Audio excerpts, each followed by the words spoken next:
they relate to this. It's a way you connect with the people. How about your Ericsson version?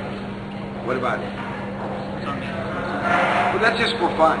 That's just a band that Bruce Kulick, yes, John Corabi, and Chuck now has been playing with us the last couple of years. Originally, it was my friend Carl Cochran playing guitar. He plays with Joel and Turner. And but Carl lives in New York and in New Jersey, and it would make sense. We couldn't rehearse and do things. And also, John Corabi, when we would do it with the original version, Carl was playing guitar, John was playing bass, and John doesn't want to play bass. So we wanted to get a bass player who also could sing a couple songs. So we got Chuck.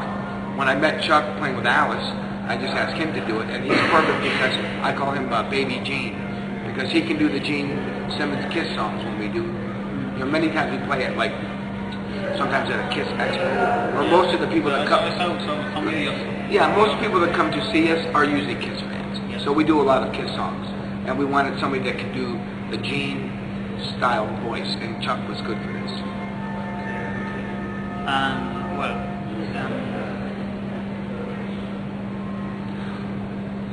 Which technique of drumming is the most important for you after we have a good beat? What is the most important for the drummer? What's the most important? After have a good beat, have a good tempo.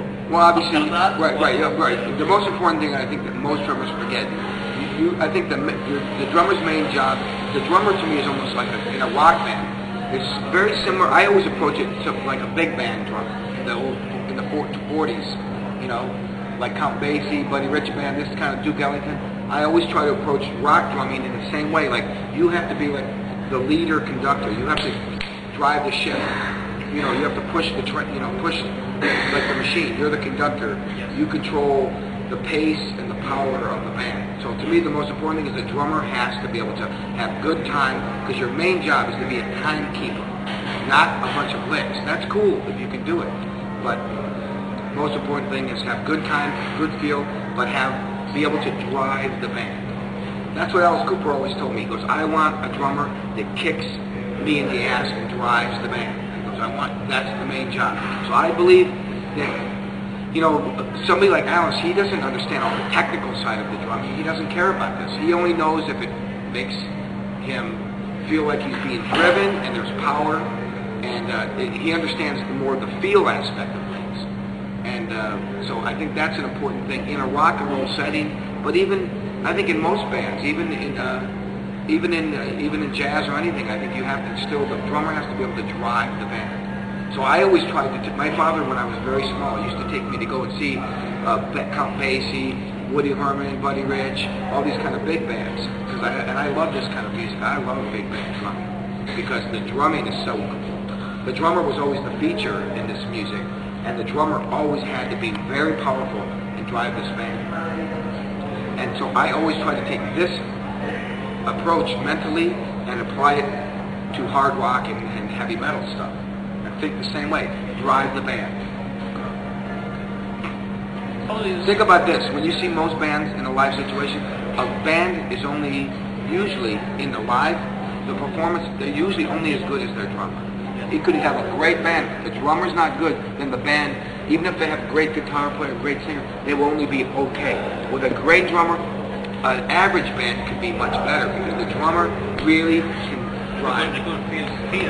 Right, they have to drive that. They have to really drive the audience and drive the band. So I believe the drummer is much more important than people sometimes realize. Most of the time, the singer and guitar player gets most of the attention, but the drummer is the one that really drives it in a live situation, I think so. In the studio is a little different because you can keep doing over and over and over, and with Pro Tools you can fix it. Second, you can have 200 chances. You didn't have that. And with Pro Tools, in the old days when I first started recording, we didn't do Pro Tools or nothing. You have to play a good performance. Each song was like a performance, and you had to try to get it right.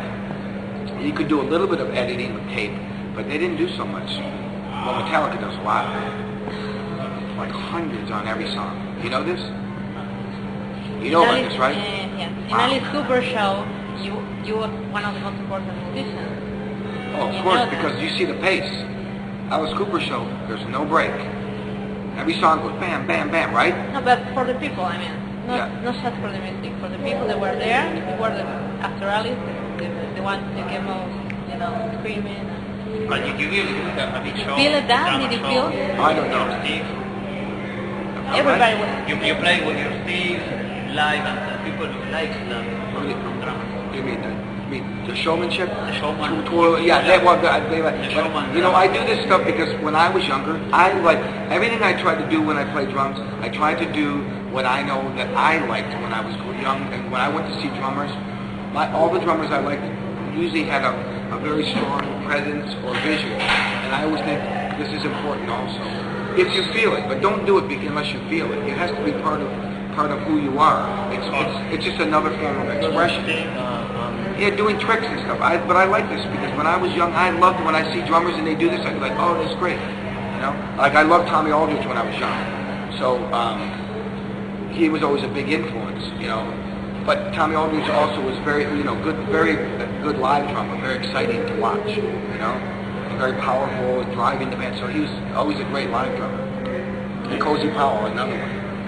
And Carmine Appice. Carmine Appice was very visual, very showman. Tommy Aldridge. Tommy Aldridge, yeah, that's what I said. I love Tommy Aldridge. And Carmine, but the first one I remember was Carmine Appice. When he was, if you look in the '60s in Vanilla Fudge old video, Carmine's always twirling the sticks and very show off. There was two of them, Dino Danelli, a drummer named Dino Danelli from Young Rascals, and Carmine Appice when he played Vanilla Fudge. They were always doing stick twirling, all this fancy stuff. And even before that, the best one was Lionel Hampton. Lionel Hampton played a vibraphone, Yes. but also on drums. Did you ever go into old videos and watch him playing drums? Yes. Go on YouTube, Yes, YouTube. yes. Go in there, punch in Lionel Hampton, and he does this twirling, unbelievable, the best ever. It's black and white, maybe from the 40s, and he's twirling, like juggling. It's up and behind his back. You got to see this. It's unbelievable. It's the best I ever saw. How do you see the music from here to here? I don't know. I think what's going on. I think what's going on is that everybody keeps trying to reinvent the wheel. They're reinventing the wheel. A wheel is round. It's always going to be round. The wheel, you can't. People just try to make it look a different color. Like they make it bigger, make it smaller, make it green, make it purple, put diamonds on it. It's still basically, people want to be entertained.